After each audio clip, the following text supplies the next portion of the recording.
अल्लू अर्जुनची तुरुंगात रवानगी, कोर्टाने सुनावली 14 दिवसांची न्यायालयीन कोठडी.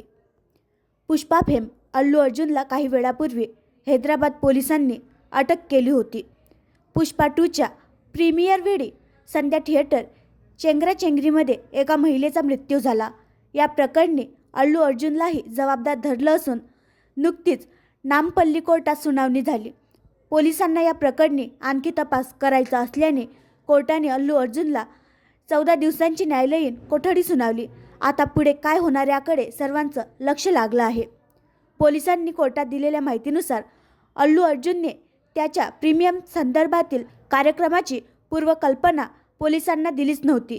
तसंच पोलिसांनी त्याला प्रीमियरला जाऊ नको असं स्पष्ट सांगितलं होतं. मात्र तरी अल्लू अर्जुन टीमसह तिथे पोहोचला होता. याचाच परिणाम म्हणजे हैदराबादच्या संध्या थिएटरमध्ये मोठी गर्दी जमली. या गर्दीला आवर घालणार कोणीही नव्हतं.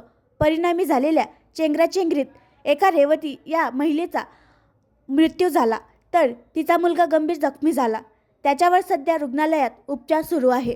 सध्या नामपल्ली कोर्टाने अल्लू अर्जुनला दोषी मानून 14 दिवसांची न्यायालयीन कोठडी सुनावली आहे. आणखी नवीन व्हिडिओ पाहण्यासाठी आमच्या देशमुख एक्सप्रेस न्यूज चॅनलला सबस्क्राईब करा, लाईक करा आणि शेअर करा.